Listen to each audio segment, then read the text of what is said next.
discretamente si necesitan hacer alguna pregunta o en general nos comunicamos mediante el chat. Hoy día vamos a trabajar lo que sigue, como lo que tienen acá puesto en la página de la UNJU virtual, que por suerte parece que ahora funciona de nuevo porque hace un par de días que estaba caída. Bien, vamos a trabajar hoy día sobre un pensador que está a mitad de camino entre el siglo XIX y el siglo XX, que fue Max Weber. Digo porque es un señor que murió en 1921, por ahí 1920, y después vamos a seguir con otro pensador un poco más cercano a nuestros días, que fue Pierre Bourdieu, que ha muerto hace poquito, digamos. Nada, yo lo que quería era primero hacer una aclaración que no vaya a después resultarle error. Se los voy a escribir acá en el chat. Max Weber. Digo porque después lo suelen confundir con Marx. En este caso, Max es el nombre, sino el apellido, como en el caso del pensador anterior que estuvimos viendo la última clase. Yo quería mencionar nada más un par de cosas respecto a los aportes de Weber, sobre todo en relación con lo que había planteado Marx un tiempo antes, y que es, en cierta medida, cómo Weber logra complejizar el análisis que había hecho Marx al tomar en cuenta una dimensión que Marx no la había desarrollado del todo, que tiene que ver con la dimensión ideológica o la dimensión cultural como también elementos que están poniéndose en juego para transformar las mismas sociedades, ¿sí? Esto para que se les aclare un poquito el panorama de lo que les estoy queriendo decir, era que en líneas generales el modelo presentado por Marx originariamente es un modelo que en un punto puede llegar a terminar siendo reduccionista en el sentido de pensar que la base económica dada por el desarrollo de las fuerzas productivas y las relaciones sociales de producción son las que están determinando la formación de la sociedad en su conjunto e inclusive las formas de pensamiento de estas mismas sociedades. Weber va a preocuparse un poco por una dimensión que tiene que ver con lo ideológico, tiene que ver con el pensamiento y sostiene que esto a su vez también va a ser importante en la modificación de la propia sociedad. Esto básicamente lo trabaja Weber en un libro que se llama La ética protestante y el espíritu del capitalismo.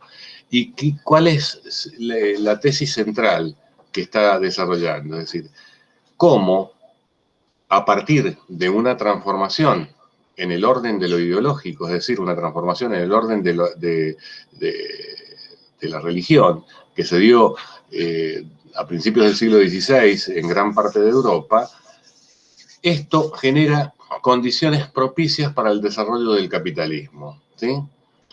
Cuando, si uno miraba, digamos, de manera un poco esquemática o reduccionista el planteo de Marx, esto sería un resultado de las relaciones de producción, ¿sí? Es decir, que se cambie la forma de pensamiento. Y Weber dice, no, tengamos cuidado porque hay el desarrollo de ciertas formas de pensamiento o de cierta matriz ideológica que a su vez está provocando o está generando condiciones diferentes para el desarrollo económico. De hecho, desde el punto de vista casi empírico, podríamos decir, bueno, si uno piensa en los países más desarrollados y los compara con los países menos desarrollados, pongámosle solamente en el aspecto de las primeras etapas de la revolución industrial, es claro que los países que más se desarrollan son los países que además tienen la religión protestante. En tanto, los países católicos quedan relativamente rezagados en el desarrollo. Esto, digamos, no es solamente una casualidad, simplemente, sino que una de las observaciones que hace Weber es decir, bueno, cómo el desarrollo de la nueva modalidad religiosa, que obviamente esto, digamos, está en el terreno de lo ideológico, digamos, no en el terreno de las relaciones que podríamos llamar las materiales o las relaciones de producción, favorece el desarrollo del sistema capitalista. Básicamente por 2 o 3 motivos. Uno, por el afán de lucro que empieza a ser promovido por la Iglesia Reformada y en líneas generales lo que se conoce como el éxito económico como como una prueba de la futura salvación, digamos, una vez que la gente se haya muerto. Es decir, que el éxito económico nos garantizaba la llegada al paraíso, ¿sí? Esto opina Weber que son elementos muy importantes en el desarrollo del capitalismo. Bien. Profe, ¿quiere continuar con Weber después de esta breve introducción en el terreno? Sí, buenos días a todos y a todas, ¿cómo les va? Bueno, por ahí retomando un poquito la intención del profe de hacer una comparación entre Marx y Weber. La primera, y profe, tengo mucho retorno. La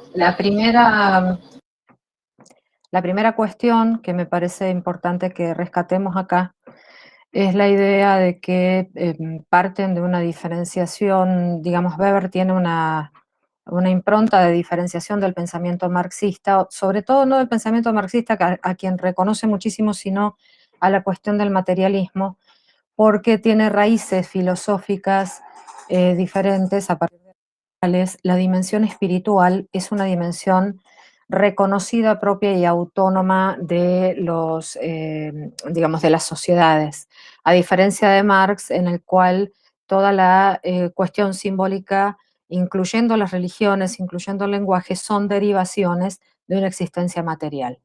Entonces, esta reivindicación de Weber, no es una reivindicación, esta manera de explicar lo social en Weber, que tiene que ver con la cuestión de lo que se llama el espíritu, por eso él habla del espíritu del capitalismo, esta cuestión que tiene que ver con la idea de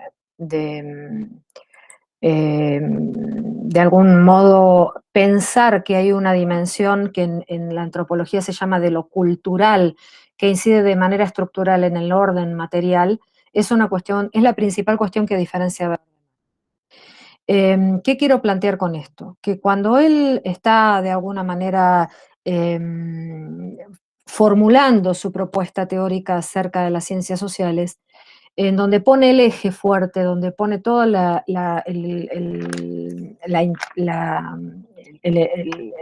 empuje, el acento, es en la cuestión de la intencionalidad del actor, digamos. O sea, hay una cuestión en donde lo cultural, el sentido de la acción es un sentido pensado, es un sentido mentado, es un sentido que se orienta por lo cultural, por lo espiritual. Es una manera de interpretar muy diferente a la de Marx y eso me interesa rescatar, justamente por eso lo que hace Marx en su tesis doctoral, que es la ética protestante y el espíritu del capitalismo, lo que está planteando justamente es un modelo comparativo de sociedad y si ustedes lo pueden leer, la verdad es un libro muy interesante y muy legible, no es un material difícil. Lo que plantea ahí justamente es una comparación con el modelo chino. Ustedes recuerdan que han visto el nivel de industrialización de la China con el profe Garcés en algún momento, la diferencia en lo que significó el nivel de industria manufacturera o la actividad manufacturera mundial de China en el siglo XIX y la decadencia de la manufactura china y el paso en el siglo XX. Recuerden que Max Weber muere en 1920, o sea, pasa la transición, es posterior a Marx, Marx muere en 1880, pasa la transición del siglo XIX al siglo XX y está viendo este proceso de transición. Entonces está viendo, por un lado, la decadencia de del sistema manufacturero chino en la economía mundial, pero también está viendo el origen y la conformación de los estados modernos basados en la estructura burocrática que nosotros conocemos en la actualidad. En esta situación de transición, lo que Marx hace en la ética protestante y el espíritu del capitalismo es comparar. Dice, si las condiciones de producción materiales entre China y el mundo europeo son similares, porque en las dos hay un nivel de desarrollo manufacturero, hay una serie de cuestiones que son en términos materiales similares, ¿qué hace de diferente a China de Europa y por qué en China no se desarrolla el capitalismo como un sistema, un modo de producción? Y ahí es donde aparece la cuestión de la ética protestante, la idea de la cuantificación y la idea de la salvación individual, la noción de individuo. ¿Qué dice Weber? En la China manufacturera, en la China similar, en la cual él maneja de manera comparada, no encontramos factores de individualismo como los que encontramos en Occidente. Y ese es el factor espiritual que él pone como la diferencia y como la gama que de alguna manera permite que el capitalismo se desarrolle en Occidente a diferencia del mundo oriental. Aclarado esto, porque por ahí es interesante ver cómo él hace este proceso constructivo, ver la ética protestante y el espíritu del capitalismo en este relato, yo siempre digo de la revista Para Ti, que era una vieja revista de divulgación y de chismes que se leía mucho en mi época, ya no está más. Pasamos a pensar Weber. ¿Por qué traer a Weber aquí? Porque Weber es, de alguna manera, dentro de las ciencias sociales, considerado de alguna manera el padre de las ciencias de la administración, porque es el primer autor que realmente trabaja en las ciencias sociales la cuestión de la estructura del Estado moderno y de la burocracia como una institución moderna y una institución específica de las sociedades capitalistas modernas. Entonces, desde ahí se considera de alguna manera que Max Weber es de alguna manera el padre o uno de los fundadores de la administración. ¿Por dónde arranca Weber? Fundamentalmente por definir qué es la acción social. Entonces él plantea que no todas las acciones humanas son acciones sociales, ¿sí? Esto está perfectamente descrito en el libro que se llama Economía y Sociedad, que es el equivalente al Capital de Marx en el pensamiento weberiano, en donde él arranca hablando de acción, acción social, relaciones sociales, etcétera, etcétera, etcétera. ¿Qué es lo que plantea? Dice, ¿cuándo podemos hablar de acción social? No cualquier cosa que hacemos los humanos son acciones sociales. Dice, por ejemplo, abrir un paraguas no es una acción social por sí misma, porque ahí, cuando yo realizo la práctica de abrir el paraguas, lo que estoy haciendo es relacionándome no con otros humanos, sino con la naturaleza. Y esto no es acción social. La acción social es una acción orientada a los otros, ¿sí? Es mentada, tiene una intencionalidad. Y esto es muy interesante en Weber y es el modo en que él va construyendo su objeto de estudio, la manera en que él define lo social, entendiendo que si yo abro el paraguas para compartirlo con otro o para cubrir a una persona mayor que no lo tiene, el hecho de la intencionalidad es lo que construye una relación social, una acción social de mi parte, pero una relación social con los otros. Entonces, el eje central en Weber, que además en esa época nosotros no lo hemos visto, así que no lo voy a comparar, pero cuando habla de acción social también está refiriendo a un gran pensador de las ciencias sociales, como fue Émile Durkheim en el pensamiento francés. Nosotros no lo vemos, pero de alguna manera ubicarnos en el debate intelectual de la época. Entonces, en Weber, acción social es esto, es la acción mentada, es la acción que tiene una intencionalidad. Fíjense que ustedes utilizan mucho el concepto económica, ¿no? La racionalidad del homo economicus, que se construye después, sobre todo, se madura en el pensamiento de Milton Friedman, en el liberalismo, el neoliberalismo, el liberalismo ultranza de Friedman, lo que está planteando justamente es la intencionalidad del actor planteada desde lo estrictamente individual.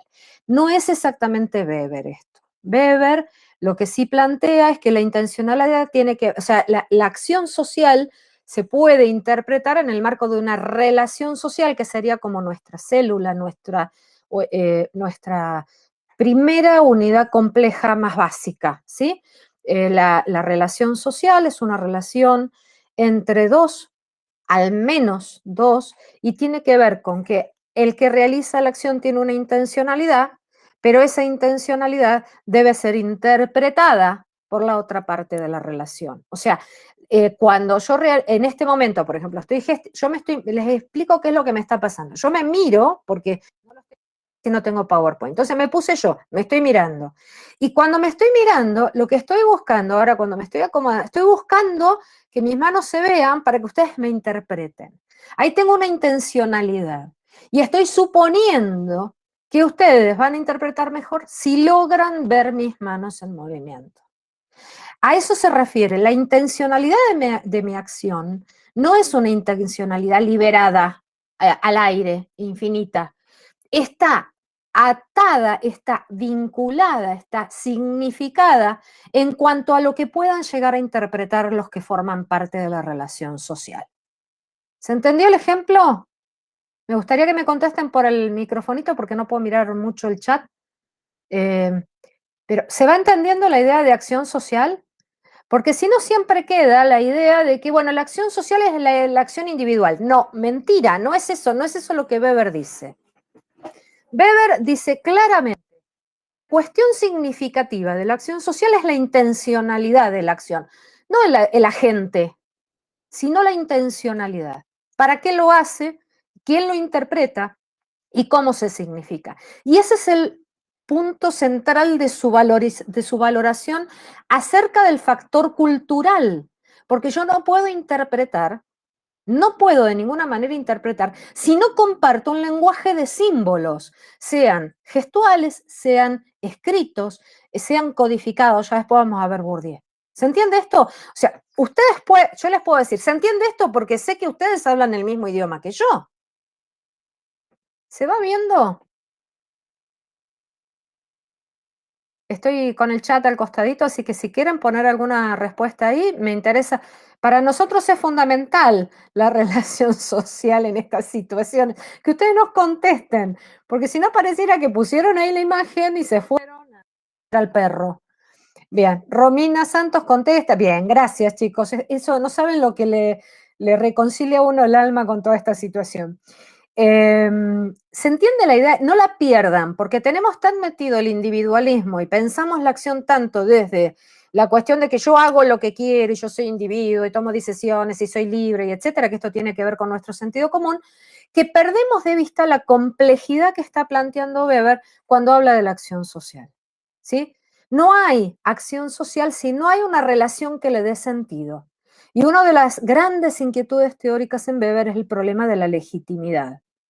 ¿Sí? O sea, ¿por qué ustedes me contestan y están con certeza de que yo, después lo vamos a ver bien con Bourdieu, que esto le da una vuelta de tuerca muy interesante? Yo estoy segura que ustedes me están interpretando la gramática, la sintaxis, las palabras, la estructura de las palabras. Ustedes me lo están interpretando. Puedo pensar que el modo en que yo estructuro la frase no pueda ser totalmente comprendida por ustedes, pero sí tengo claro que tenemos un alfabeto común, tenemos un código. Y con ese código yo oriento mi acción para que el otro me interprete. Entonces, no estamos hablando de acciones individuales, estamos hablando de relaciones sociales en las cuales las que se plasman a partir de la acción social, que puede ser de un individuo o que puede ser de colectivos, ¿sí? O si no quieren individuo, pongamos la palabra persona. ¿Cuál es el gran problema que tiene Weber también, o cuál es otra de las grandes, no problema, otra de las grandes inquietudes que lo hacen tan grande a Weber como pensador? Que es el problema de la objetividad científica. Porque él dice, ¿cómo hago yo ante este objeto núcleo, que es la relación social, cuando toda la construcción, el andamiaje teórico que yo pretendo explicar, se me tiene que sostener sobre la intencionalidad? Y en esa época también era muy importante el problema de la objetividad científica. Y las ciencias sociales, como habíamos dicho en su momento en la clase, enfrentaban una enorme dificultad, que era la idea de que las ciencias sociales no eran ciencias porque no eran objetivas, porque no tenían un objeto, porque el objeto variaba, porque jugaban la intencionalidad o la interpretación del científico, todo esto que nos dijeron siempre, atribuyéndonos una idea de hermanas menores o incapaces de las ciencias físicas. Y este era el debate fuerte en la época de Weber.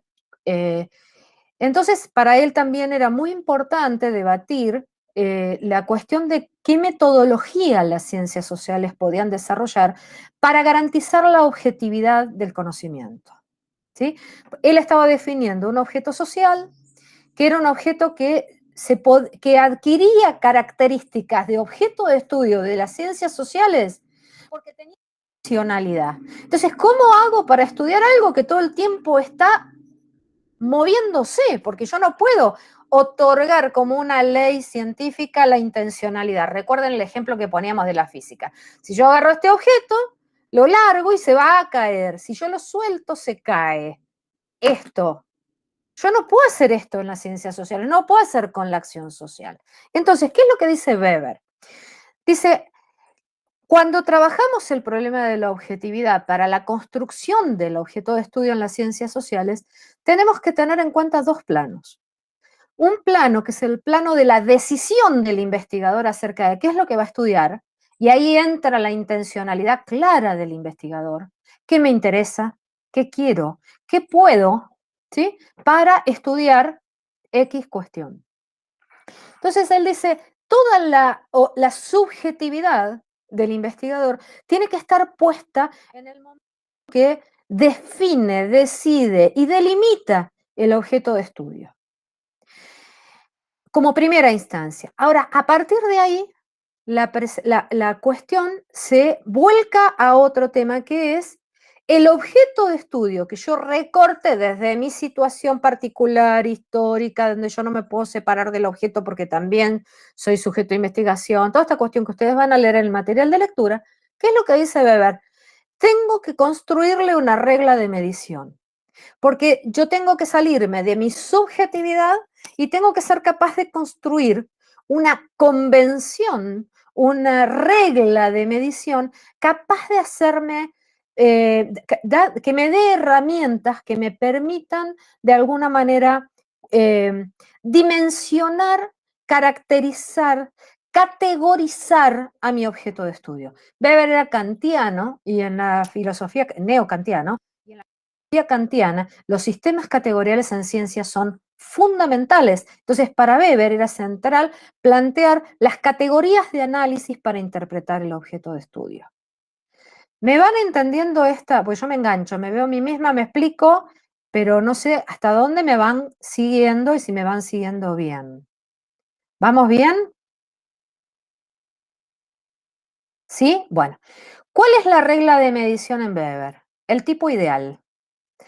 Así como nosotros construimos una convención, un código, después vamos a ver Bourdieu, un código como es la regla, construimos el sistema métrico, construimos el sistema de medición de temperatura, construimos relojes para medir el tiempo. Weber pretende que las ciencias sociales construyamos tipos ideales. ¿Qué son los tipos ideales? Son elaboraciones abstractas, al igual que los números, al igual que el reloj, al igual que una regla en centímetros o en milímetros o en micrómetros, lo que fuera. Lo que nos está proponiendo Weber cuando habla de tipos ideales es que elaboremos reglas de análisis que no tienen referencia, que no son la descripción de la realidad social, sino que son parámetros ideales a partir de los cuales nosotros vamos a establecer comparaciones con los hechos o con las acciones o con las relaciones sociales o con los momentos históricos sociales ubicados en tiempo y espacio de una cultura particular, en un momento particular. ¿Está? Entonces, ahí aparece el tipo ideal, como yo siempre lo digo esto y a veces capaz que es un poco esquemático y muchos sociólogos me dirán, bueno, pero eso es un poco esquemática, pero en este contexto sirve la idea de que el tipo ideal no es un promedio estadístico, no es algo que exista en la realidad, sino que es mi regla de medición. Estoy viendo si acá tengo esto. Un tipo ideal es esto, una regla. Una regla que tiene, esta está muy usadita, pobre, la quiero mucho, pero no tiene los números, pero que tiene un sistema de numeración que todos comprendemos, ¿sí? Entonces, lo que Weber está planteando es, construyamos tipos ideales.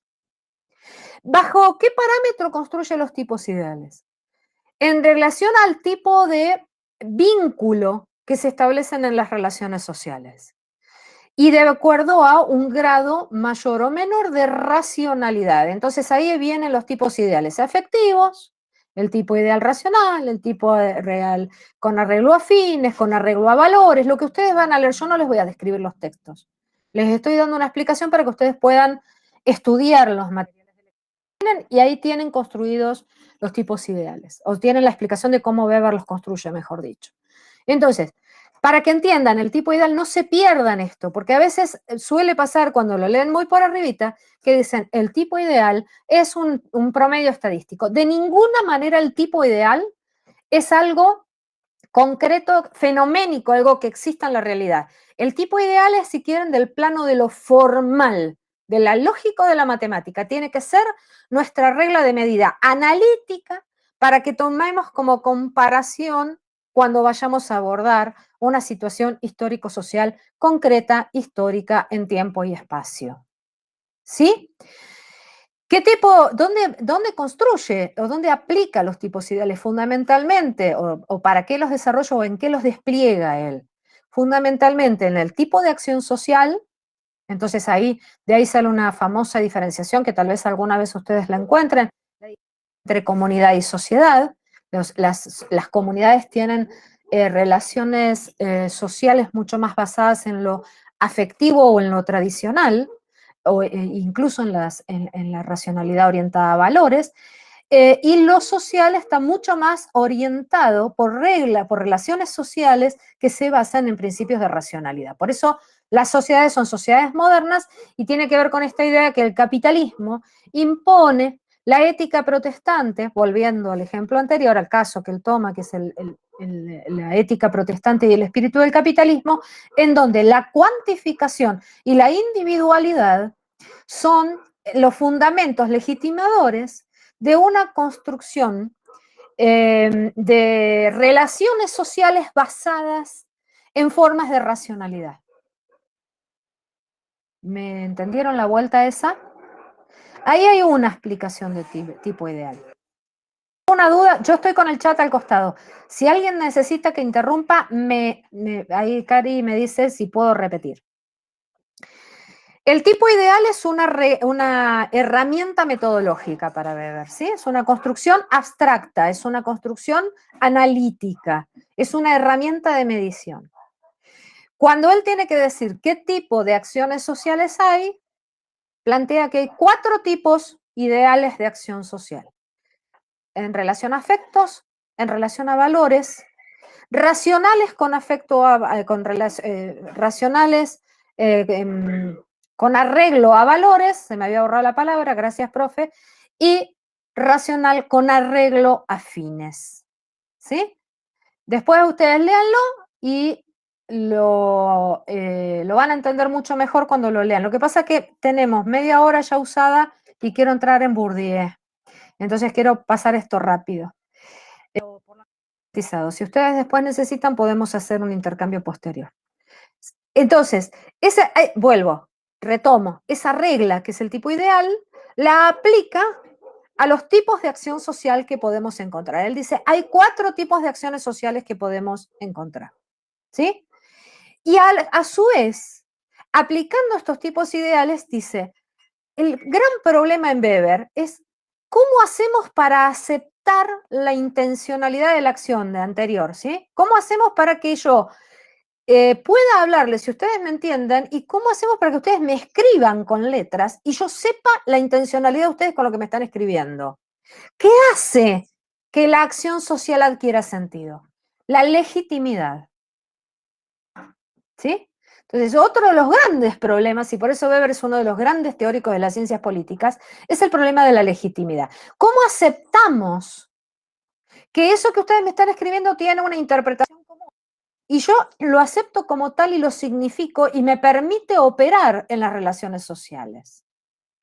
El problema de la legitimidad es otro de los grandes problemas en Weber. Entonces, ¿qué es lo que está planteando, qué es lo que plantea aquí Weber? Que toda relación social implica alguna forma de relación de poder.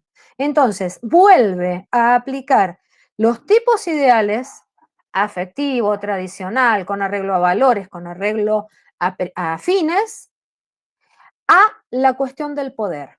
Y de ahí derivan las 4 formas de dominación que él plantea, o los tipos de liderazgos que él plantea. ¿Por qué? Porque cuando uno observa empíricamente, lo que encuentra es que siempre hay relaciones de poder. Yo podré poner horizontalidad en esta relación que estamos llevando adelante de clase.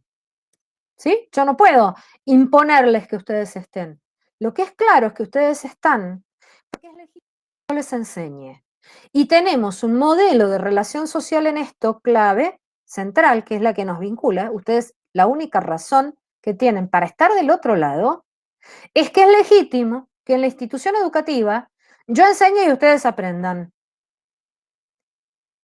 ¿Se entiende esto? Es legítima en esta institución la relación social enseñanza-aprendizaje. Sobre esta legitimidad, digamos, yo no me pongo a dar clases todas las 24 horas de mi vida, aunque hay una cierta tendencia siempre con los roles, pero yo no estoy todo el tiempo enseñando. ¿Sí? ¿Qué es lo que hace legítimo esto? La institución, el rol. Después esto se va a construir, no lo vamos a ver nosotros los roles, porque en realidad se construyen como modelos explicativos, sobre todo en las teorías norteamericanas, pero se basan en Weber para plantear esto. Entonces, ¿cuál es la cuestión? Que ustedes aceptan que yo les explique, pero además ustedes exigen que lo que corresponde al pensamiento de Weber en esta clase. No les voy a hablar de cualquier otra cosa.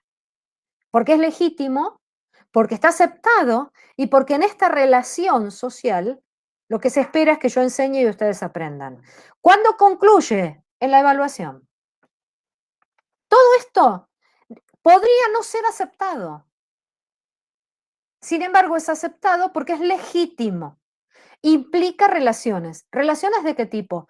Yo no les estoy cascoteando los conocimientos en la cabeza.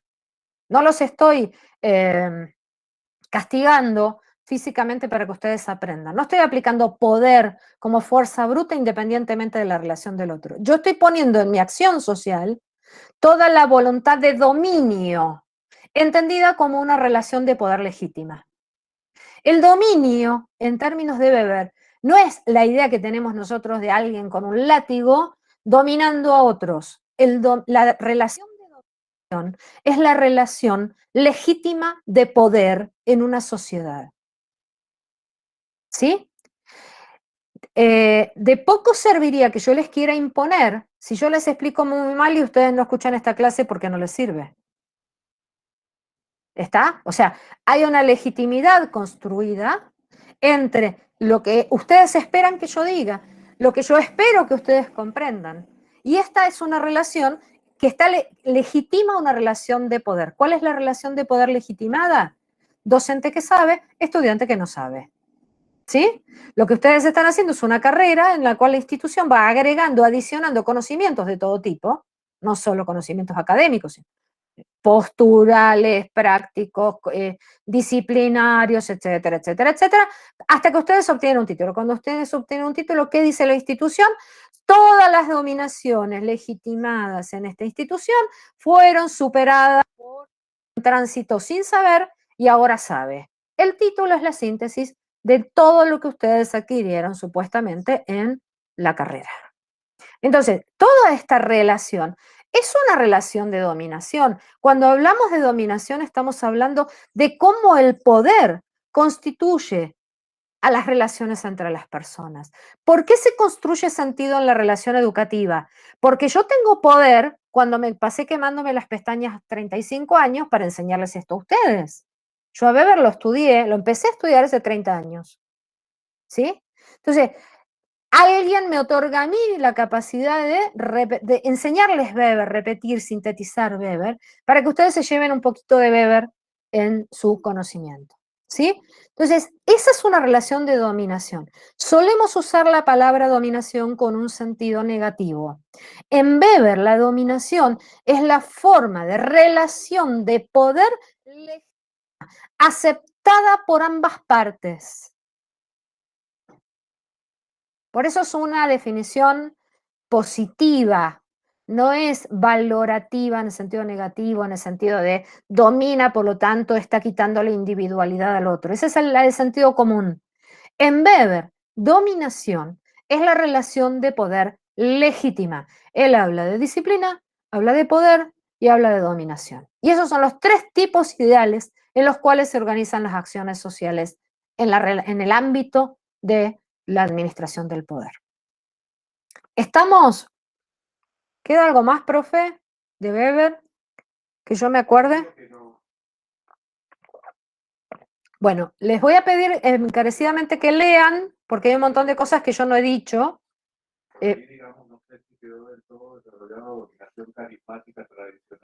Bueno, hay tres tipos de dominación en política, digamos, en relaciones colectivas, hay tres tipos de dominación. La tradicional, dice Weber, que es la que se construye en función del otorgamiento de una investidura que viene dada por lo hereditario en general, que es el caso de las monarquías, por ejemplo. O sea, cuando vemos el poder en sus formas sociales de manifestación, encontramos tres tipos de liderazgos. Los liderazgos construidos desde la tradición, la monárquica es la más tradicional, los liderazgos construidos por carisma, esto es la cuestión de la atracción o de las relaciones en las cuales hay alguien que tiene ciertas capacidades para convencer a los demás, y en estos casos podemos hablar de Jesús, podemos hablar de Gandhi, podemos hablar de Perón, fundamentalmente de Evita. O sea, liderazgos que se construyen desde una relación mucho más personal, en el sentido de que hay una persona con carisma, con capacidad de movilizar masas. Recuerden que Weber es previo a Hitler. Sin embargo, en sus últimos escritos manifiesta una enorme preocupación por la cuestión del totalitarismo como forma de la política moderna, y uno podría decir que Weber de alguna manera prevé la llegada del nazismo a Alemania. Recuerden que Weber era alemán, ¿sí? Hay toda una discusión respecto a la burocracia del Estado en la última época de Weber, en donde uno claramente puede interpretar que Weber está pensando, se viene la oscuridad en la política porque se nos viene una mano totalitaria, autoritaria, sin haberlo todavía pasado, pero está analizando los procesos políticos de la Alemania previa al nazismo. Y el tercer tipo de liderazgo, hay también, como Hitler, no hay dudas que tenía una capacidad de liderazgo enorme, ¿sí? Y el tercer tipo de liderazgo es el liderazgo racional, ¿sí? El liderazgo que tiene que ver con la administración de la democracia, con la cuestión de las instituciones, con las prácticas alternadas, con la cuestión de una organización del poder basado en la racionalidad legal, ¿sí? Que Weber considera es el modelo de liderazgo más claro o más adecuado al modelo capitalista moderno. Ahí Cari dice, se corta, lamentable. Yo me veo normal, creo que se debe estar grabando sin cortes, así que cualquier cosa después retomamos. No podemos hacer mucho en esta instancia para ver qué pasa. ¿Quedaron los tres tipos de liderazgo?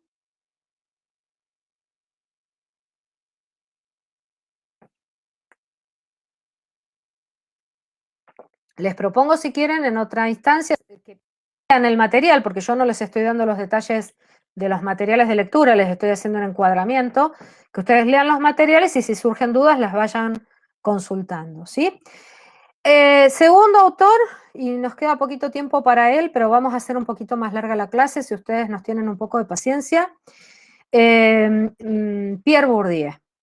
Pierre Bourdieu fue un pensador francés, muere en el 2004, enero del 2004, bastante joven, de un cáncer, y la verdad que en un momento muy prolífico de su pensamiento. Y es de alguna alguna manera, lo voy a escribir en el chat porque siempre lo escriben mal. Bourdieu.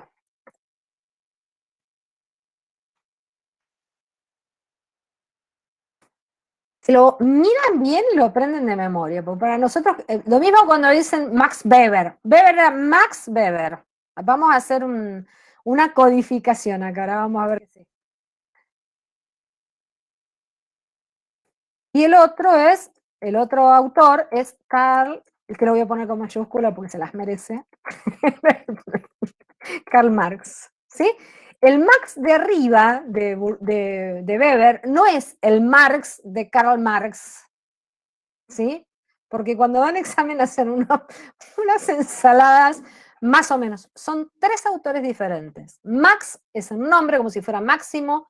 Marx es el apellido de Karl Marx, ¿sí? El economista de la economía política marxista, ¿sí? El de la teoría de las clases y el de la explotación del hombre por el hombre. Vayamos a Bourdieu. Bourdieu, eso ahí pone, lo está retando el profe Garcés. Nunca se les ocurra escribir Marx Weber. Sí. Nosotros les contamos cosas que ya de viejos nos ponen nos quitan la tranquilidad, porque uno se siente un poco mal. Entonces, para que ustedes no se atenten en las notas y en su evaluación, esto no lo hagan. A nosotros nos pone de muy mal humor cuando hacen estas cosas. Bueno, volviendo. Bourdieu es un autor ya del siglo XX, avanzado del siglo XX. Digamos, es un pensador francés, atraviesa todos los debates de época de grandes pensadores de su época, como Althusser, convive y es amigo de Foucault, Michel Foucault, una serie de autores que por ahí nosotros vamos a ir viendo algunos de ellos. Tiene una comunidad de debate filosófico muy importante, y en las ciencias sociales le atribuimos una enorme virtud, que ha sido un autor que ha tenido la capacidad de cerrar, voy a decir una cosa muy argentina, cerrar grietas, porque encontró herramientas, y buscó, y la verdad que dedicó un tiempo enorme a encontrar cuestiones analíticas superadoras de las divisorias entre River y Boca. Subjetivismo, objetivismo, si las sociedades aparecen por los individuos o por lo colectivo, esta idea de que había como, sobre todo en esa época, en la década de los 60, era muy fuerte, una fuerte división en hinchadas teóricas que hacían que el marxista no escuchara al estructuralista y el estructuralista a su vez no escuchara al durkheimiano y que el durkheimiano no leyera a Parsons. Entonces había una divisoria de perspectivas teóricas en las ciencias sociales que hacían que fuera complejo encontrar puntos en común, y era como que cada vez que había que hacer ciencia social, lo primero que había que decir era de dónde uno partía. Si yo partía del marxismo, tenía una manera de explicar; si partía de las teorías estructuralistas, partía desde otro punto de partida. Bueno, esta cuestión, Bourdieu las empieza a zanjar, no porque las mezcle, sino porque las especifica. Entonces él tiene, yo voy a ser muy abuelo de pájaro esto, pero ustedes tienen un texto que a nosotros nos parece muy importante para su carrera, que es la codificación. En la codificación, él toma a Weber, ¿sí? Y plantea una frase de Weber, y un poco lo que le pone es el contenido a la intencionalidad de la acción. Dice, ¿en qué sentido los actores toman la decisión de actuar de una manera y no de otra? ¿Cuándo deciden hacer A y no hacer B? Y entonces empieza a plantear como un esquema abierto, en donde en realidad Bourdieu sale de esta idea del objeto, pensando a lo social como si fuera una cosa que tiene que tener una delimitación, que tiene que ser identificable por todos, y empieza a plantear en realidad que el objeto social es algo dinámico, es algo que no tiene fronteras delimitadas, es algo que va variando, ¿sí? Ese mismo objeto va cambiando, va expandiéndose o comprimiéndose, o sea, es algo dinámico, es algo con fronteras permeables, es algo con membranas de vasocomunicantes con el entorno, empieza a acercarse mucho más a una explicación del espacio social como un espacio sistémico en donde lo social no tiene límites específicos, sino que empieza a establecer límites en función de las relaciones a su interior. Y él plantea el concepto de campo social. La idea de que podemos delimitar campos, recién hablábamos de las instituciones educativas, entonces podemos decir que hay un campo educativo en el cual hay reglas, hay prácticas sociales, prácticas son las cosas que todo el tiempo estamos haciendo, entonces las instituciones existen, o las organizaciones, que no es lo mismo, existen a través de las prácticas de las personas, de los objetos, de los artefactos. Las aulas son artefactos generados en un campo educativo particular y lo que está planteando, ya me van a entender, sigan escuchándome, libérense, hop, a lo que yo les estoy diciendo, en 5 minutos van a entender el sistema de Bourdieu. Al principio cuesta un poquito, pero tenemos un espacio social en el cual hay campos que no están perfectamente delimitados, sino que sus límites están dados por la dinámica de las prácticas sociales. Las prácticas sociales son las que nosotros llevamos adelante. ¿Cuándo se activa el campo educativo? Claramente, en este momento, en el momento de la clase, en el momento de la relación social entre estudiantes y docentes, es cuando la institución educativa universitaria adquiere su plena existencia en la práctica. ¿Sí? Sábados y domingos, cuando no se dictan clases, cuando no hay exámenes, cuando no hay administración, cuando la institución educativa universitaria se achica, ¿sí? Pero arranca el lunes con clases o exámenes y empieza a abrirse. Y cuando hay un acto de colación, se abre aún más, porque es el momento de tránsito de los que estaban formándose adentro, que una autoridad a través de un proceso de codificación muy sofisticado, como es la entrega del título, la membresía, saca integrantes y los pone en un ámbito externo. Por lo tanto, el campo universitario se extiende aún más en el acto de colación, o cuando una cátedra sale con un grupo de extensión y trabaja con una organización determinada, o cuando los investigadores toman un objeto de estudio que no es la universidad y se van afuera. En ese momento la institución, fíjense con esta idea, cómo no tenemos manera de delimitar, porque es cierto que el edificio de la calle Alvear y de la calle Otero representan físicamente a la institución educativa Facultad de Ciencias Económicas.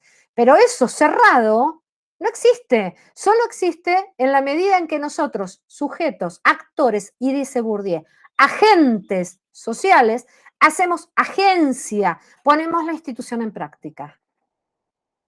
¿Hasta acá se va entendiendo? Chat, sí, ¿va bien?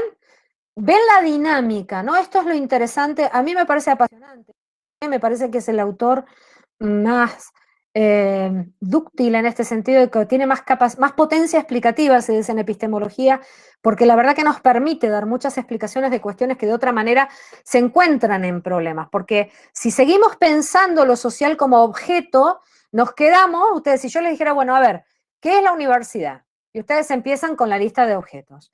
El aula, los bancos, el cañón, las autoridades. Bueno, sí, está bien. ¿Qué más? Y la tecnología, sí, el cañón, el PowerPoint, ¿sí? Y uno dice, bueno, ¿pero y qué más? Bueno, pero si yo no entro a las aulas, si yo no prendo el cañón, si yo no tengo personas estableciendo algún vínculo directo o virtual, la institución no existe. La facultad cerrada puede ser ocupada para otras cosas.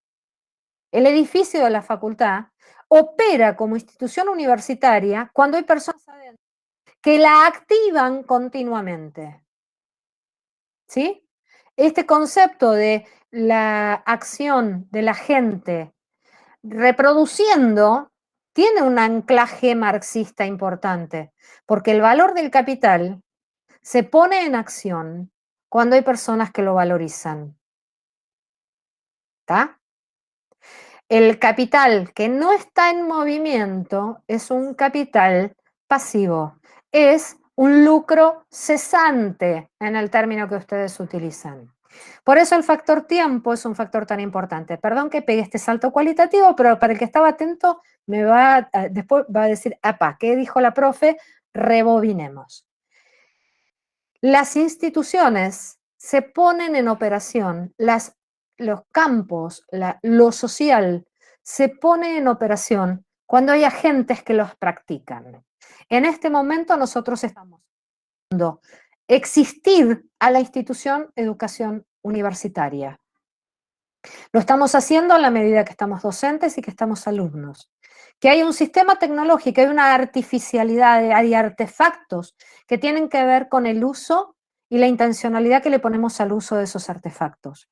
Yo uso el aula virtual exclusivamente para darle clases a ustedes. No la uso para mirar televisión, aunque el soporte tecnológico es la computadora.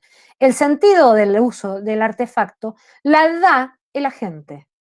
¿Sí? Y en esto es muy beberiano. Pero también es cierto que el campo, la institución, la organización existen en la medida en que se activan, que se multiplican, que se ponen en práctica. Y en este sentido, el concepto de prácticas de Bourdieu está muy asociado al concepto de valorización en Marx. La idea de que el capital se incrementa cuando es transformado, valorizado por el trabajo humano. ¿Se entendió?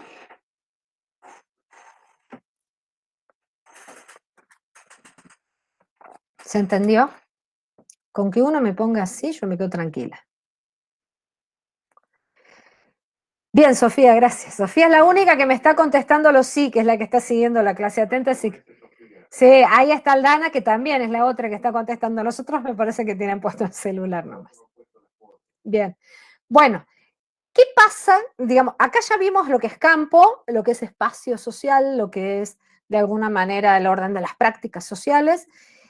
Pasemos a otra cuestión importante. ¿Cómo, para este tema que Weber, decíamos antes, plantea como la relación mentada, la acción, Ana, todas mujeres, creo que las mujeres somos las que sostenemos las instituciones, esto me lo dijeron hace muchos años, somos las mujeres las que sostenemos las prácticas en las instituciones. Volviendo, ¿qué dice Bourdieu? Dice, en Weber, la intencionalidad de la acción, Bourdieu la llama razonable. Porque lo que empieza a plantearse Bourdieu a partir de Weber, rescatando a Weber, dice, ¿qué hace? ¿Es suficiente la legitimidad o tenemos que plantearnos otras dimensiones de interpretación? Entonces él dice, en sociedades tan complejas como las nuestras, porque no van a comparar la Alemania del 1900 con la Alemania del 2020 o del 2000, o en 1990, cuando Bourdieu postula estas cuestiones, era un mundo absolutamente diferente. En un mundo con una complejidad y con un ritmo como el que nosotros tenemos, un mundo globalizado, resulta muy dificultoso pensarlo como un proceso racional. Entonces empieza a plantear dos conceptos que son muy importantes. Por un lado, el de campo, que ya lo dijimos, esta cuestión de cómo definimos los objetos, cómo delimitamos de alguna manera los objetos de estudio. Pero en el otro punto pone cómo somos capaces de dar sentido a nuestras prácticas y que esto no nos genere conflictos significativos. Y ahí él pone la noción, o propone la noción de hábitus. Lo escribo para que vean que es distinto al término que normalmente usamos en el sentido común. No es hábito, es hábitus. El hábitus es un concepto teórico, ustedes lo van a tener que definir cuando rindan examen, así que entiéndanlo. Y tienen mucho más dicho del hábitus en los textos que lo que yo voy a decir ahora, ¿sí? Esperen que me entran noticias, vienen los cartelitos esos que molestan todo el tiempo, invaden el espacio el mercado nos invade. ¿Qué es el hábitus? El hábitus, dice Bourdieu, la primera definición que uno tiene que usar, aunque no la única, es la disposición a las prácticas. O sea, el modo en que nosotros nos disponemos para hacer las cosas. Por ejemplo, ustedes verán, yo estoy con aritos, me pinté un poquito, no mucho, pero nada. De alguna manera dije, si estamos reproduciendo el espacio, no es que estoy todos los días pintada, olvídense, pero en el momento que yo voy a aparecer dando clase, no en cualquier situación de conexión virtual, estoy dando clase, cuando yo voy a dar clase, un ratito antes me maquillo, como se dice ahora, me produzco para estar en la clase. ¿Por qué?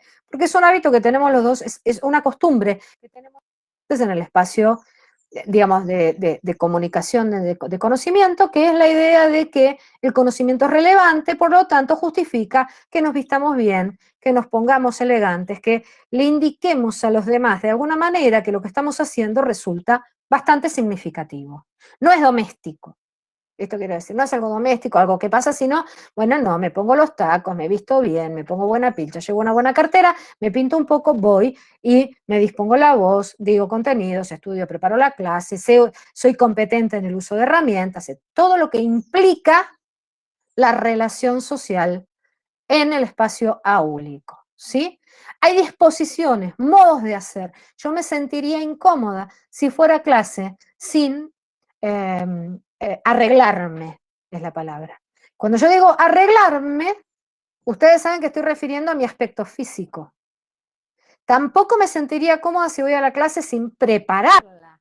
Significa que antes la repasé, me pensé el esquema. Entonces nosotros ahora estamos haciendo un esfuerzo enorme porque siempre estamos acostumbrados a dar clases de 2 horas o 1 hora 45 y ahora tenemos que dar, ya llegamos a la hora exacta, yo tendría que estar cortando y no me da el tiempo. Y para nosotros eso es un problema porque estamos acostumbrados, estamos habituados, tenemos un hábitus, una manera de disponernos para la práctica que tiene que ver con la oralidad y que tiene que ver con un manejo del tiempo diferente. Entonces, el hábitus es la disposición a la práctica. Genera principios generadores de prácticas o se ordena por principios generadores de práctica que son distintivas, estructuras estructurantes que se diferencian por procesos de clasificación, ¿sí? No es solo lo que comemos, dice él, sino cómo lo comemos. No comemos un guiso con la mano, pero sí, no entendemos una grosería comer pizza con la mano, ¿sí? ¿Se entiende? Entonces, el hábitus no es lo que hacemos de manera mecánica. A ver, para los que lean los materiales, la disciplina es el hábito. El hábitus es el modo, la disposición, es el sentido de la acción de beber. No son sinónimos, pero para que los puedan equilibrar porque los problemas son lo mismo. La disciplina de beber, lo mecánico, lo automático es el hábito. Me levanto dormido, me lavo la cara, me lavo los dientes, etc. Pero, ¿dónde está el hábitus? En la disposición que yo pongo para hacer esas cosas, porque si no, si estoy con mal aliento, los demás me van a interpretar mal. Me van a rechazar. El parámetro de aliento bueno o malo tiene que ver con la cultura moderna.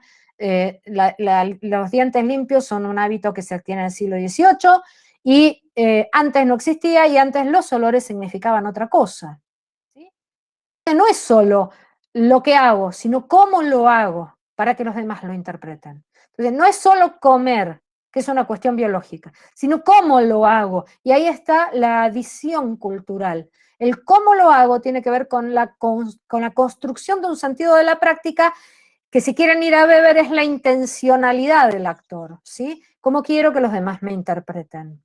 Si yo me fuera de ojotas, pantalón corto y así nomás a dar clase, probablemente ustedes interpretarían que para mí dar clase no es algo relevante o significativo. ¿Está? Sigamos. Y les propongo que hagan las preguntas después o en otra instancia. De alguna manera el hábitus lo que hace es construir el sentido del juego, o sea, el hábitus lo que nos da es la solvencia, movernos como pez en el agua en las relaciones que constituyen el campo. ¿Sí?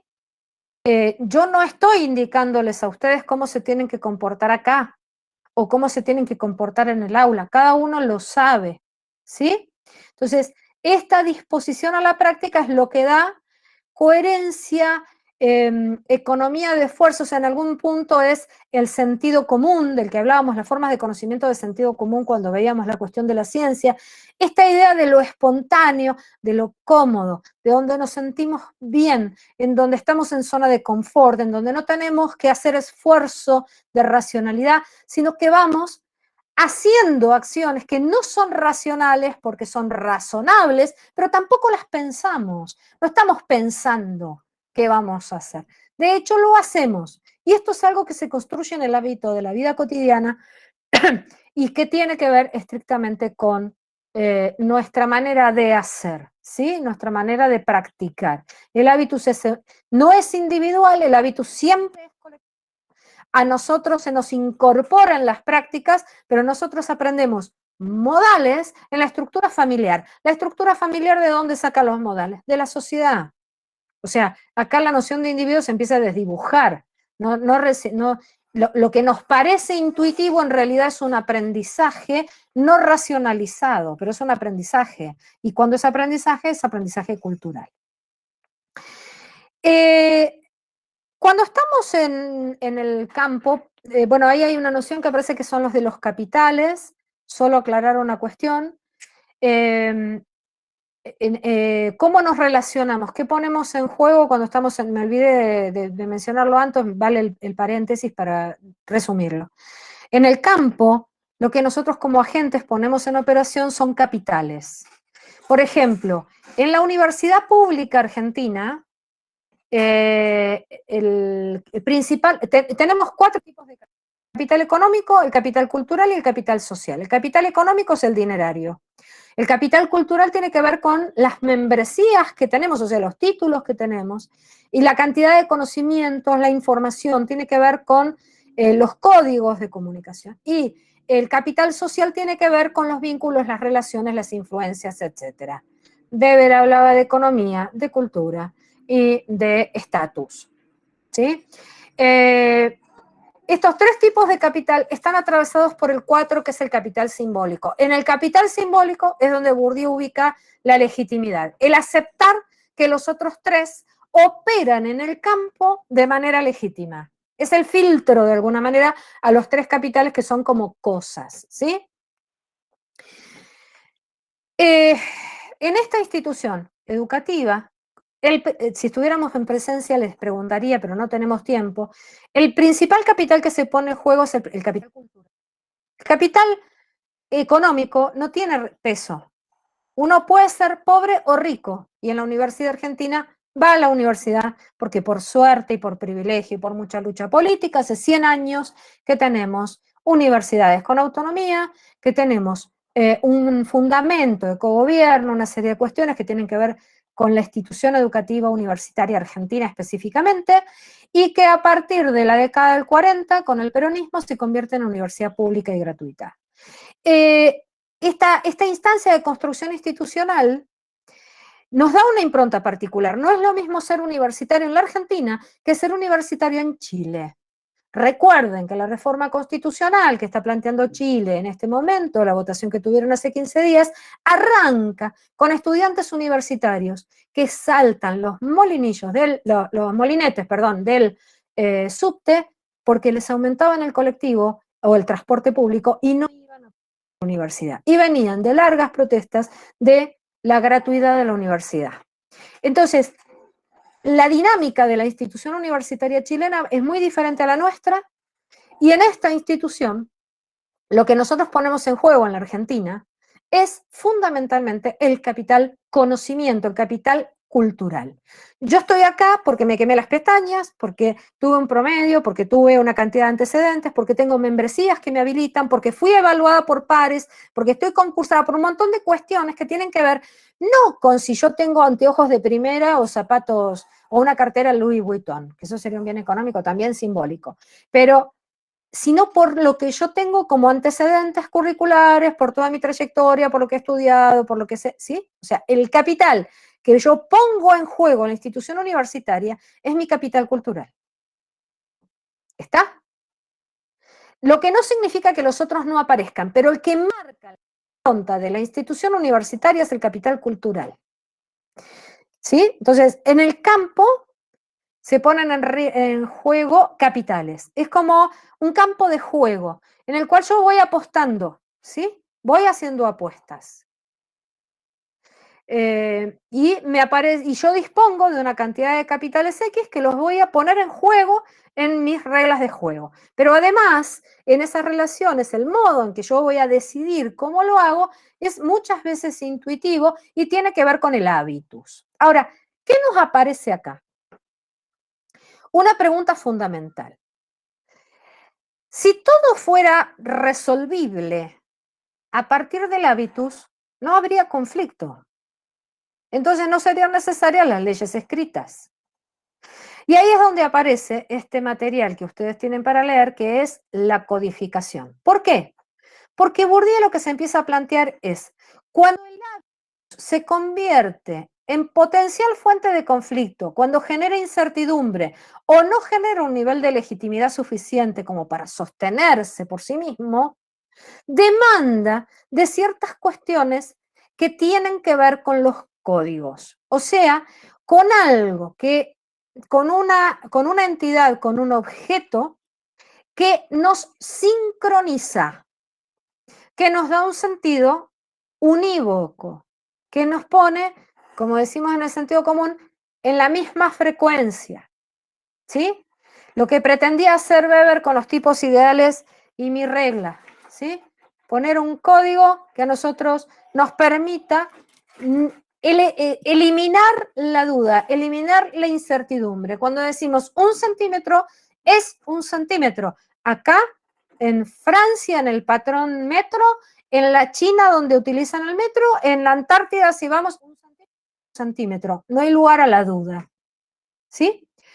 Las dos grandes codificaciones de toda sociedad son la medición del tiempo y el espacio. Todas las sociedades, cuando han tenido un cierto nivel de complejidad, han hecho procesos de codificación que son muy complejos, que los ha llevado a generar códigos que sincronizan a todos los agentes sociales en un igual sentido. El calendario es la mejor codificación a la cual accede una sociedad para sincronizar el tiempo de los agentes que operan al interior de esa sociedad.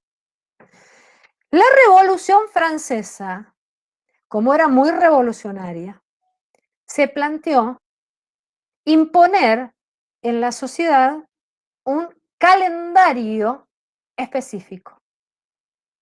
Si era una época nueva, el tiempo se debía medir, regular y nombrar de manera distinta a la del mundo del absolutismo previo a la Revolución Francesa.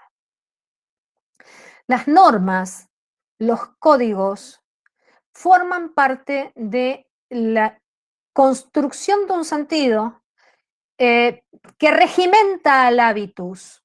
O sea, a nadie se le ocurriría, y si lo hace es del orden de la locura, cuestionar el tipo de medición de tiempo que tenemos o del espacio. ¿Cuál es nuestra medición del espacio? ¿Cuál es la medición del espacio? Centralmente, la idea de el metro. Nosotros tenemos el metro. Los ingleses no tienen metro. Tienen la yarda, tienen la legua, tienen otros esquemas de medición. El profe Garcés les podría contar mucho más porque él es el historiador y lo tiene muchísimo más sistematizado esto, pero lo que es claro es que el tiempo y el espacio tienen que estar codificados, porque si no el hábitus no es posible. Porque nosotros tenemos que hacer economía de esfuerzos. Recuerden, el conocimiento de sentido común era un conocimiento cotidiano, en donde el objetivo del conocimiento cotidiano estaba dado por la cuestión de la economía de esfuerzos. Nadie cuestiona el tiempo y el espacio según está codificado. ¿Quién es ¿Cuál es la institución que en las sociedades complejas codifica? El Estado. Entonces tenemos un código civil, un código penal, ¿sí? Tenemos tiempo, un calendario, espacio, un mapa, una construcción desde el Estado de un territorio. ¿Dónde está codificado? En el mapa, ¿sí? A su vez, estos parámetros, ¿qué ordenan? Estos dos grandes paraguas, tiempo y espacio, nos ordenan los códigos que vienen por debajo. El código de impuestos, toda la normativa que tiene la FIP es una codificación. El código civil, el código penal. ¿Cuántos de ustedes alguna vez han leído el código civil o el código penal? Bueno, la Constitución sí, nos la hacen leer en la escuela. ¿Cuántos alguna vez han tenido el código de Vélez Arfield? Porque no sé si ese es el que sigue ahora, creo que no. ¿Cuántos han leído el código o una ley según el texto del código? No vivimos. Bueno, ahí dice una que yo, qué bárbaro, leíste el código. Sí, yo también he leído otras cosas. Pero, ¿vos vivís, Cari, tu vida cotidiana leyendo el código? Vamos a poner un ejemplo recontra... ¿Cómo? No, profe, pero en algún momento sí nos hicieron leer, tanto en mi trabajo como cuando iba a la secundaria. Bueno, pero porque tenés instancias institucionales intermedias. Claro. Pero yo estoy hablando de la relación, que no estoy diciendo con esto, perdón, porque en el apuro por ahí uno dice mal, no estoy diciendo que las leyes están ahí anacrónicas y no sirven, no, al contrario, lo que digo es que cuando las sociedades son complejas, yo lo que estoy tratando de hacer es la relación entre el habitus, que se supone lo no codificado, y el código, que es el extremo. En nuestra vida no estamos recurriendo continuamente al código para hacer nuestra vida cotidiana. Lo hacemos con el habitus. Ahora, ¿qué dice Bourdieu? No todo puede ser habitus, porque hay niveles de ambigüedad, pero tampoco puedo vivir con el código porque si no, no opero, no me muevo, no puedo hacerlo social, no puedo hacer prácticas porque estoy todo el día en la racionalidad del código. Ahora vamos a ver cómo se codifica. ¿Se entiende, Cari, lo que digo? Obviamente que vos lo tenés que leer en tu trabajo, ustedes van a estudiar Derecho y van a ir, pero lo van a estudiar en la universidad. Vamos a un código importantísimo que nos rige a nivel urbano, el Código de Tránsito. Nosotros no estamos leyendo la regla de tránsito cuando estamos manejando el auto, cuando nos comportamos como peatones. ¿Sí? ¿Cuándo utilizamos el Código de Tránsito? Cuando chocamos a alguien. Entonces empezamos a mirar la prioridad en la rotonda, quién chocó a quién, ¿sí? O sea, tenemos que resolver un conflicto. ¿Quién paga el arreglo? Mientras manejamos y mientras somos peatones, todo el tiempo estamos moviéndonos en el hábitus. Bueno, ahí dice Karin de vuelta, para rendir, para sacar el carnet. ¿Por qué? Porque siempre somos peatones. Nadie nos habilita como peatones porque nos movemos. Ahora sí nos tienen que habilitar para manejar el auto o para conducir un vehículo. Entonces ahí aprendemos el código, en realidad aprendemos el resumen del código. ¿Quién de ustedes que tenga carnet leyó todo el código de tránsito que rige en la Argentina? O agarraron la listita resumen que les dan en la municipalidad. ¿Sí? Entonces, a medias. ¿Por qué hago este juego? Porque no tiene que ver, esto no tiene que ver con la legalidad o con la ilegalidad. Tiene que ver con cómo construimos el sentido de lo cotidiano y cómo construimos lo social como una complejidad. No es, la norma escrita no es la mejor manera de actuar. La norma escrita, el código, lo que nos permite es resolver el conflicto, sacarnos la duda, dirimir un conflicto. Entonces, ¿qué es lo que pasa cuando uno aplica la norma? A ver, ¿los impuestos son justos? No, generalmente no. Ahora, ¿qué es lo que dice el contador? Ah, pero la normativa dice que es así que yo aplico la normativa. No es ni buena ni mala, es independiente. ¿Está? Ahora, después, si pago el impuesto o no lo pago, eso tiene que ver en parte con el hábito. ¿Soy buen ciudadano o no lo soy? ¿Cumplo con la norma o no la cumplo? ¿El Estado tiene potestad para castigarme? Sí, porque aplica el código. ¿Me entienden la idea? Y ahí en el Estado me aparece la burocracia, ¿no? Que está buenísimo que lo metamos. Por eso es interesante relacionar Weber con Bourdieu, porque si bien explican cosas diferentes, también es cierto que las explican con 70 años de distancia entre sí, en sociedades muy diferentes, y se pueden complementar e interpretar de manera complementaria. ¿Cómo Dice, perdón, Cecilia me decía que no está colgado, yo no revisé los materiales, se nos ha pasado en la cátedra, enseguidísima le subimos Bourdieu para que tengan codificación y lo lean. Dice Cecilia por el chat que no está el texto de Bourdieu colgado en la página y ese va obligatorio, así que esperen que ya en algún momento hoy en el transcurso del día se los subimos, si es que ya se los subió Cecilia, que dice que lo tiene digitalizado, así que hay que subirlo. Entonces el proceso, ¿cómo se llega a codificar? El proceso de codificación, y con esto terminamos, es un proceso sumamente complejo que tiene que ver con los niveles de formalización. En general, las sociedades más complejas encuentran en la escritura procesos de herramientas para la codificación. La codificación es del orden de la norma escrita, es del orden de la ley y es del orden de la gramática, dice Bourdieu, del orden del significado de las relaciones, ¿sí?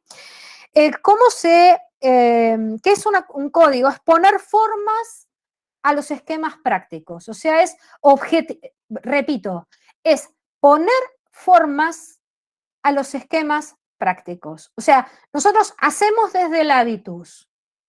Ahora, cuando se empezaron a usar los primeros automóviles, nadie tenía un código de tránsito escrito. Se hacían torta, ¿no? Los datos de época son muy interesantes porque uno dice, había 10 autos y 5 chocaban con los otros 5. Así era el auto. Hay noticias filmadas de las primeras filmaciones de los Forá en Estados Unidos. Se chocaban todo el tiempo porque no había código de tránsito. Y es muy interesante lo que cuenta la gente que ha podido estar en Oriente, en los países del sudeste asiático, porque ellos no manejan código de tránsito. Es una locura. Y uno no puede entrar. Si pueden hablar con alguien que haya estado, que les cuente anécdotas de lo que pasa en Singapur, lo que pasa en Vietnam, lo que pasa en todos los países que recorríamos pre-pandemia, o los que recorrían clases medias que viajaban, o altas, acomodadas, digamos, que viajaban al Oriente Lejano, a lo que ahora llamamos los países del sudeste asiático, que les cuenten historias de cómo se manejaban en las ciudades, y van a ver lo que forma parte de lo importante del hábitus y cómo nuestro hábitus ordenado por nuestro código de tránsito se encuentra quemado absolutamente cuando vamos a ciudades como pueden ser, qué sé yo, en la India, Nueva Delhi. Bueno, busquen a alguien y pregúntenles y establezcan esta relación y van a ver la importancia del hábitus como una disposición a la práctica y de la codificación como una forma de poner forma. Lo que hace la codificación es poner forma a lo que está como práctica, la disposición a la práctica. ¿Para qué? Para disminuir el conflicto, para disminuir diría Durkheim, la anomia social, la falta de normas, la falta de códigos de significación en lo social. ¿Qué niveles tenemos acá?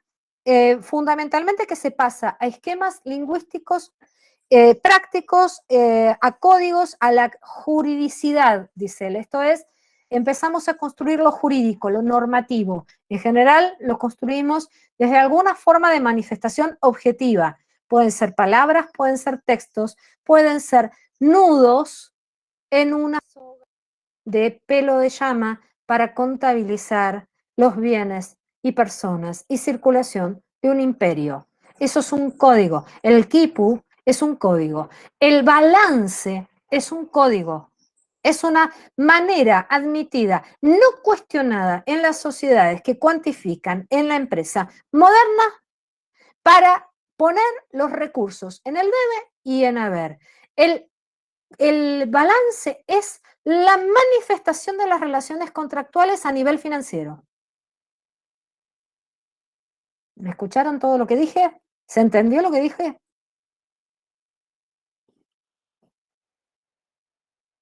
¿Sí? ¿Vamos? ¿Se sienten identificados? Ustedes son los soldaditos de la norma con el látigo para que se paguen los impuestos. Los contadores son la profesión, la técnica, no son una disciplina científica, son los tecnólogos que aplican la herramienta de cuantificación en el ámbito de la economía, en las empresas como las organizaciones por excelencia de la economía capitalista moderna. ¿Cómo lo hacen? A través de la burocracia estatal de la que habla Max Weber, que se establecen códigos que tienen que ver con los códigos burocráticos que Bourdieu llama codificación. ¿Sí? ¿Cómo se codifica? Por 3 momentos, básicamente, y con esto terminamos. En la objetivación tiene que ver con hacerlo objetivo, pero el hacerlo objetivo también es hacerlo público. Porque supónganse, ¿cuál es la objetivación en esta relación? La grabación que está poniendo el sistema. Porque nosotros podemos tenerla como un objeto de la relación que se está dando. La grabación de la clase es la objetivación, es el primer paso. Lo hago un objeto y lo hago público, tiene acceso a todos. ¿Se entendió con el caso de la grabación, el ejemplo? ¿Sí? El siguiente es la formalización. Esto es garantizar, hacer una gramática, digamos, la formalización es del plano de la gramática o del derecho, ser capaces de construir un código, ser capaces de poner una estructura de sentido. Y finalmente, la siguiente y última etapa es la homologación. ¿Qué es la homologación? La oficialización, porque no alcanza solo con que lo escriba. Yo tengo que entrar en el ámbito de la oficialización haciendo que todo, cuando una norma está homologada, ¿qué significa? Que todos los que aplican la norma la reconocen como válida. Es la publicación de las leyes en el boletín oficial. Es la publicación de las reglamentaciones de la AFIP para que ustedes las apliquen. ¿Cuándo se aplican las normas? Desde el día en que se hacen públicas. El día que la AFIP sube la reglamentación de liquidación de impuestos con no sé qué cuernos, porque no soy contadora y no lo sé, desde ese día corre, antes no. ¿Se entiende? O sea, la homologación es el momento de supino, si quieren, por no decirle superior, el momento en el cual todo el proceso de codificación se convierte en oficial y no tiene ninguna forma de cuestionamiento. Lo que dicen los contadores. Ah, mira, será injusto, pero yo te aplico la reglamentación de AFIP. Habrá que modificar la normativa de AFIP. A mí no me metas porque yo no puedo modificar la normativa, yo aplico la normativa. Esa es la homologación. ¿Se entendió? Ustedes deben estar cansados y yo también. A ver si falta algo más. ¿Qué es lo que hace el código? Aniquila lo impreciso. El código siempre es único. Fíjense, ¿no? Ahora hay una discusión muy fuerte en Argentina que tiene que ver con la propiedad privada. ¿Sí? Yo no me voy a meter en la discusión, pero se los dejo. ¿Saben qué? La Constitución argentina reconoce más de una forma de propiedad. Les pido que escriban en el chat qué formas de propiedad reconoce la Constitución argentina.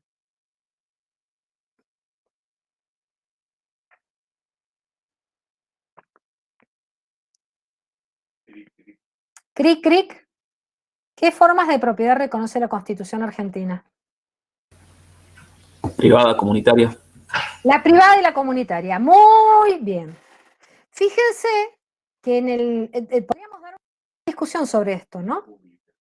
Hay otra tercera, me dicta el profe Garcés, porque yo no me la sistematicé, así que la pública. Tiene razón, las propiedades del Estado, la propiedad pública, la propiedad privada y la propiedad común o comunitaria, ¿sí? Que es la de las comunidades originarias, que reconoce un derecho previo a la institución de la propiedad privada en la Argentina. Ahora, sin embargo, todo el tiempo nos movemos como si las cosas fueran propiedad privada. ¿Sí? Esto lo vamos a ver muy bien con OFE, no me voy a meter ahora, pero ya vamos a entrar con OFE y vamos a ver qué es lo que pasa con la cuestión de crisis, y ya lo vamos a ver. Hasta ahora se entendió, más o menos se entendió a pesar de la recontrasíntesis, porque nosotros Bourdieu antes lo dábamos en 2 clases y Weber tenía una clase propia y bueno, y hoy hubo que hacer así una melange recontracompactada, pero bueno, articulando los temas por ahí sí. ¿Tienen alguna pregunta? Pueden habilitar micrófono si quieren porque hay poquitos, está bueno, mejor hablar que escribir. Yo voy a sacar la pantalla, me voy a salir de la pantalla completa. mía y los voy a ver. Profe, sí, se entendió, así que ahora con la lectura ya reforzamos todo lo que dijo. Matías dice que no entendió el hábitus. Yo te propongo una cosa, Matías. Sí, gracias, Cari. Esa es la idea. Fíjate de leer el material, pensalo con ejemplos concretos y lo podemos revisar en la clase que viene. Me parece que por ahí es mejor darle una vuelta de tuerca con la lectura para que ustedes traigan esta combinación comprensiva de la clase de hoy más las lecturas de los materiales. Y entonces, yo en las clases, por ahí ustedes no me ven, pero yo sí estoy escuchando y estoy participando. Siempre que hay clase, yo estoy dispuesta a participar, ¿sí? Así que si hubiera dudas o cuestiones, estamos conectando, pueden mandar consultas vía chat o foro, y también pueden resolver estas cuestiones con Cecilia y con Romina, ¿no? ¿Alguna pregunta más?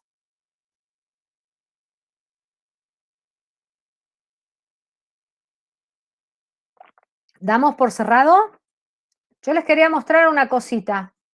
A ver si podemos. Una sola cosita para dejarles la inquietud, que es una cosa que ustedes tienen y yo les voy a proponer, o quiere mostrarla, profe, usted. No, porque no la tengo yo abierta. A ver, ¿me esperan medio minuto? Vamos ahí. Porque hice mal la apertura. A ver, esperen, déjenme que me ordene, porque hice lío. Cancelar, tengo que abrir. Abrir una pestaña de Chrome. Ahí es donde lo tengo. Ustedes tienen una fotito en la introducción de, creo que de la anterior, de ciencia, de este reloj. ¿Lo ubican? Cuando abrieron la semana 3 se encontraron con esta imagen. Esta imagen, esta que está acá, es del reloj de Praga. Es un reloj fabricado en 1410. El reloj completo en realidad tiene 3 partes, ¿sí? Tiene este, que es el astronómico. Estoy dándoles un ejemplo de codificación. Y tienen lo que se llama el cuadrante astronómico. Entren a Wikipedia y busquen, miren videos. Es alucinante este reloj. Es un reloj que todo el mundo lo va a ver por turismo. Es uno de los relojes más famosos en este momento en el mundo. Y aquí abajo lo que tienen es un reloj que tiene que ver con los meses, ¿sí?, del año. Cada círculo es uno de los meses. Y si se fija el edificio completo, arriba tiene un reloj como el que nosotros utilizamos. ¿Me están viendo? ¿Se está viendo, profe? Sí, se ve chiquitito. Estoy compartiendo, pero la llegan a ver. Yo les propongo que entren y lo miren ustedes. Fíjense acá y lean un poquito la cuestión del reloj. 1400. Fíjense cómo el tiempo está organizado según ciclos astronómicos, cómo aquí aparecen, fíjense, aunque está en latín, pero lo pueden entender, el día, el ocaso, el crepúsculo, la noche en negro, cómo hay una representación particular, los astros, los signos del zodíaco, ¿sí? La aguja del sol y la aguja de la luna. Fíjense que acá está la representación de las horas del día, y acá las horas de la noche. Nosotros no hacemos esto. Si nosotros vamos a un reloj nuestro, yo me salgo y me vuelvo dejo de presentar. Si yo les muestro este reloj, todos van a ver que tenemos el tiempo, ¿sí?, planteado en 12 horas que se repiten. La simplificación que tenemos en este reloj es absoluta. La otra, que es un reloj medieval, incluye, esto es una regla. Este reloj es una regla. Lo llegan a ver el detalle, no tiene ni siquiera números, tiene solo palitos. Es la simplificación del código. En cambio, en el anterior, en el Ayuntamiento de Praga, que es del 1400, o sea, que es un reloj que tiene más de 600 años, van a encontrar que hay una superposición o una complementariedad de mundos explicativos. Para nosotros el tiempo es esto, es exclusivamente esto. En cambio, en el mundo medieval el reloj representa otra cosa. Yo los invito a que busquen por internet Miren videos, hay cosas alucinantes sobre ese reloj y sobre la medición del tiempo. Miren y fíjense, es interesante. Todo reloj es un código, todo mapa es un código, ¿sí? No solo es código escrito. Fíjense que lo que más nos sincroniza no es la escritura, es esto, ¿sí? ¿Estamos? ¿Preguntas? ¿Dudas? ¿O cerramos? ¿Cerramos?